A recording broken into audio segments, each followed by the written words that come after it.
구원의 은혜에 참여한 그리스도인이라는 정체성을 소유하며 살아가는 성도 여러분, 여러분의 믿음의 여정은 안녕하십니까?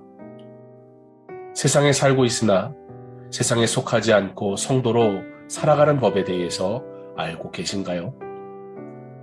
선생, 경찰, 공무원, 직장인 등 우리는 각자의 위치에서 자기에게 주어진 직무를 가지고 살아갑니다. 당연히 그 위치에 맞는 합당한 삶을 사는 것이 중요한데, 그러기 위해서는 내 위치에서 해야 할 일이 무엇인지 아는 것이 중요합니다. 성도로의 삶도 마찬가지입니다. 그렇다면 나는 그것을 알고 살아가고 있습니까? 오늘은 베드로전서 2장의 말씀으로 세상에서 성도가 살아가는 방법에 대해 나누려 합니다. 세상에서 성도로 살아가기 첫 번째, 죄와 싸우기입니다. 그리스도인이란 그 안에 하나님의 진리를 담은 자입니다. 또한 그리스도인이란 하나님의 성품을 닮은 자입니다. 그러므로 말씀은 우리에게 죄를 버리라 하십니다.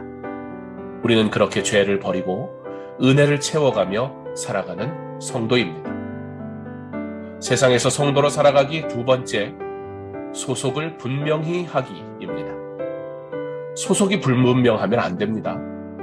누리기 원하면서 책임을 지지 않는다면 우리는 그런 사람을 무책임하다 말합니다.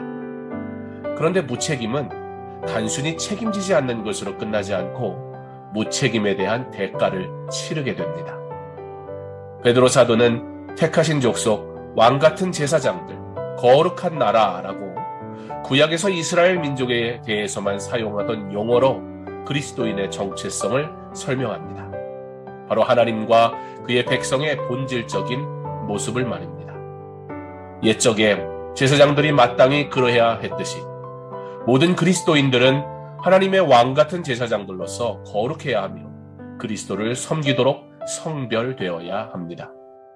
나는 그리스도인입니다. 소속을 분명히 하십시오. 그리고 그 소속에 합당한 삶을 주의 은혜로 살아가시기 바랍니다. 세상에서 성도로 살아가기 마지막, 내가 누구인지 분명히 밝히기입니다. 그리스도인이기 때문에 손해를 봐야 하는 일이 생기는 일도 많을 것입니다. 그러다 보면 자연스럽게 내가 그리스도인인 것을 말하기가 주저하게 됩니다. 그러나 베드로는 오히려 당당하게 밝히라고 말합니다. 그렇게 하나님에 대한 정체성을 분명히 하며 세상을 감동시키라고 권면합니다. 세상에서 성도로 살아가는 방법, 그것은 참된 기쁨을 누리며 사는 하나님의 선물입니다. 참된 그리스도인으로 주께서 주시는 은혜를 바로 지금부터 영원토록 누리며 살아가시기를 주님의 이름으로 축원합니다.